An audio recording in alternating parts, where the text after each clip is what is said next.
تو آپ نے یہ اس طریقے سے آپ کو یہ دکھایا گیا ہے تاکہ اگر کبھی بھی اس طرح کی کوئی چیز آپ دیکھیں تو اس طرح کی چیز کو آپ نے ڈیکوریشن وغیرہ کی اگر اس شیپ میں آپ کو نظر آ رہی ہوگی تو آپ اوائڈ کریں گے، اس طرح کی چیز کو آپ گھر میں کہیں نہیں لگائیں گے۔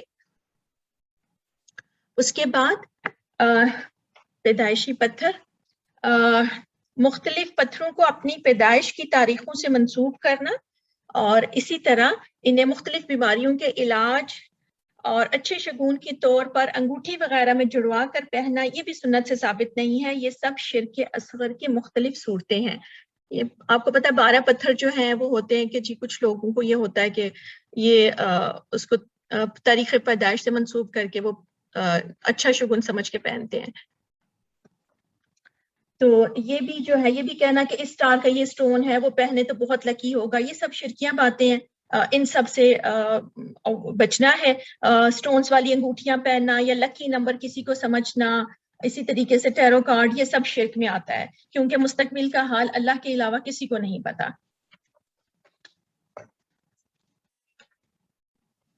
رسول اللہ صلی اللہ علیہ وسلم نے فرمایا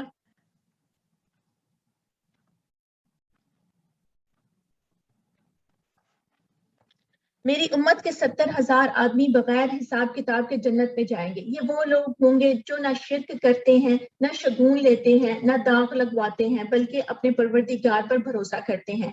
یہ بخاری کی حدیث کا مفہوم ہے۔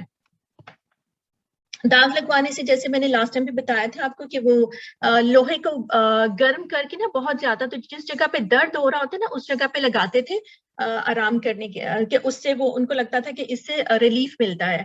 تو اس کو یہ ناپسندیدہ ہے۔ لیکن اگر فرض کریے اگر کوئی حکیم یا کوئی بھی جو حکیم ہوتے ہیں اگر وہ کہیں کہ کوئی طبیب ہے، حکیم ہے، وہ کہے کہ یہ ضروری ہے اس کے لیے تو پھر کروایا جا سکتا ہے، لیکن پسندیدہ نہیں ہے۔ امام ضامن مشکلات اور تکالیف سے بچنے کے لیے نیز دنیاوی مقاصد میں کامیابی حاصل کرنے کے لیے امام ضامن باندھنا بھی شرکیہ فعل ہے۔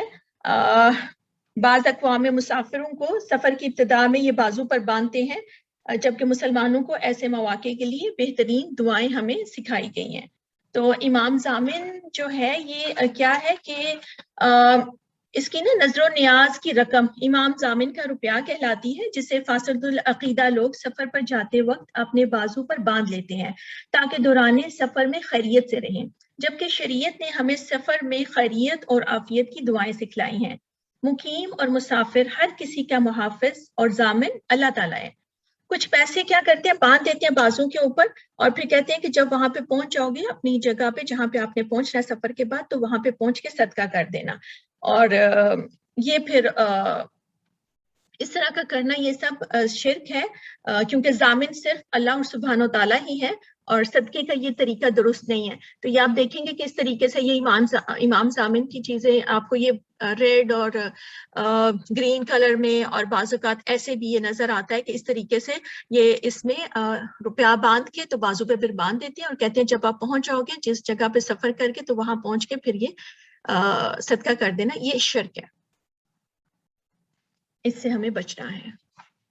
اور آپ کو پتہ ہے ہم لوگوں کو تو سفر کی مسنون دعائیں ہم لوگوں کو بتا دی گئی ہیں، جو کہ آپ کی بک کے اندر لکھی ہوئی ہیں۔ استودع اللہ دینک و امانتک و خواتیم عملک، مقیم جو ہے وہ مسافر کے لیے دعا کرے گا، اسی طرح مسافر کی دعا بھی مقیم کے لیے ہوتی ہے۔ تو جو دعائیں ہمیں بتا دی گئی ہیں ہم نے مسنون دعائیں ہم لوگوں نے ان دعاؤں کو اپنی زندگی میں شامل کرنا ہے، اور جب بھی ہم کہیں جائیں گے یا کوئی جائے گا ہم ان کو پڑھیں گے انشاءاللہ تعالی۔ اب مریض ہے، اس کا ٹاپک ہمارا چل رہا تھا، اب نیکسٹ ہمارا ہے آج کا ٹاپک عیادت۔ تو عیادت کیا ہے کہ جس طرح فائدہ مند مریض ہوتا ہے اسی طرح فائدہ مند عیادت کرنے والا بھی ہوتا ہے۔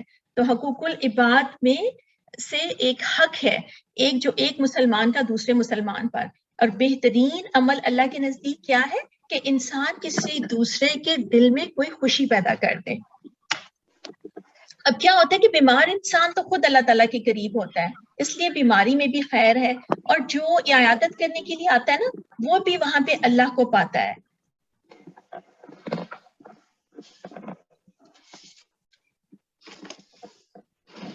تو ڈپریشن میں نہیں جانا، اس کی فضیلت ہم دیکھ لیتے ہیں. یہ آپ دیکھ رہے ہیں مسلمان پر مسلمان کے 5 حق کی سلام کا جواب دینا، مریض کی عیادت کرنا، جنازے کے ساتھ جانا، دعوت قبول کرنا اور چھینک کا جواب دینا. اس کی فضیلت کیا ہے؟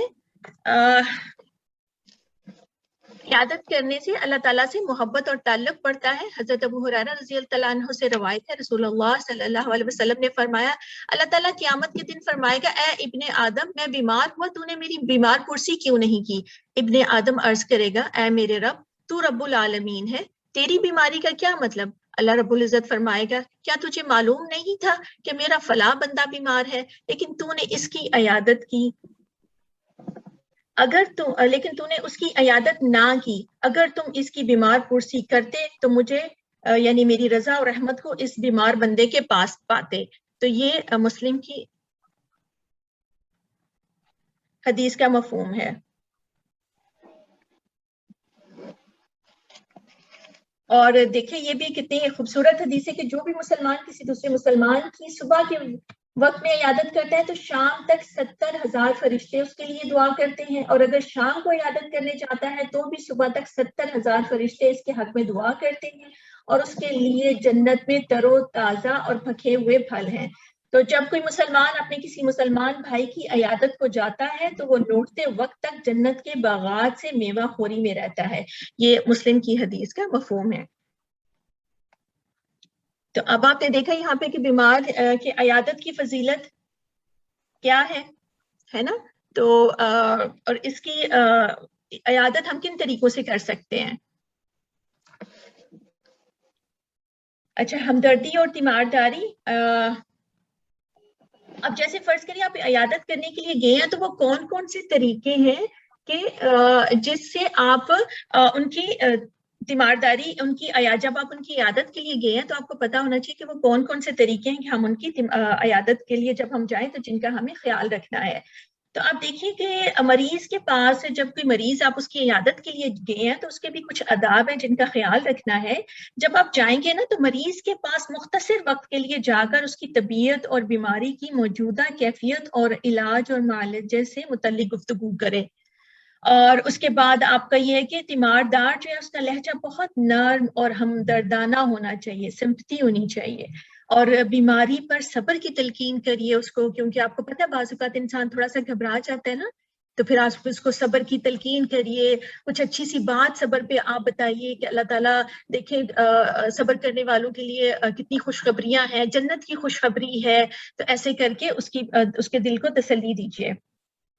اب نبی کریم صلی اللہ علیہ وسلم جب کسی مریض کے پاس پہنچتے تو تسلی دیتے ہوئے فرماتے تھے، لا بأس طہورا انشاءاللہ، کہ گھبرانے کی کوئی بات نہیں، اللہ نے چاہا تو یہ مرض گناہوں سے پاک کرنے کا ذریعہ ثابت ہوگا.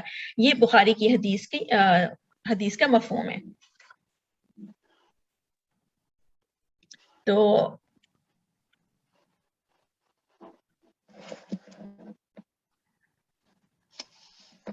اور آپ کیا کر سکتے ہیں اگر وہ تنہا ہے یا اس کے گھر والے دوسرے کاموں میں مصروف ہیں تو اس کے بالوں میں کنگھی کر دیں، اس کی ضرورت کی کچھ چیزیں اس کو لا دیں، اس کا بیڈ ٹھیک کر دیں، اگر اس کی میڈیسن کا ٹائم ہو رہا ہے تو اس کو میڈیسن دے دیں، اور خود بھی اس سے پوچھ لیں اگر اس کو کسی اور چیز کی ضرورت ہے. تو اگر بچوں کو اسکول سے پک اینڈ ڈراپ کرنا ہے اس طرح کا آپ کام کر سکتے ہیں، گروسری ان کے لیے لا کے دے سکتے ہیں. اور بھی مطلب اس طریقے سے ان کو جس بھی چیز کے اگر بعض اوقات آپ کو لگتا ہے کہ ان کو فائنینشلی کچھ ہیلپ چاہیے تو آپ ان کی کچھ فائنینشلی ہیلپ کر دیجئے. تو ان چھوٹی چھوٹی خدمات سے اس کا دل خوش ہوگا، اور بیمار پرسی کے لیے آپ کے آنے کو وہ قدر کی نگاہ سے دیکھے گا. اور یہی وہ لمحات ہوں گے جب آپ کو اللہ کی رضا اور رحمت اس بیمار بندے کے پاس ملے گی.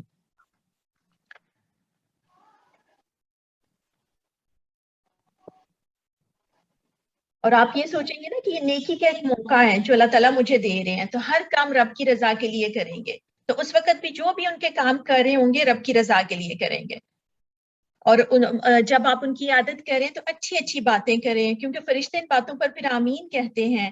ان کے لیے صحت کی دعا کریں، ان کو اچھا مشورہ دیں، مسنون علاج بتائیں، کسی اچھی ڈاکٹر کا پتہ ہے تو وہ بتا دیجئے. اگر کوئی شرکیہ کام کر رہا ہے تو اسے روکنا بھی چاہیے، اگر تعویذ گنڈے کچھ کر رہا ہے تو یہ ان سے بھی منع کرنا ہے. اور آیات شفا سے آپ ان کو دم کر سکتے ہیں.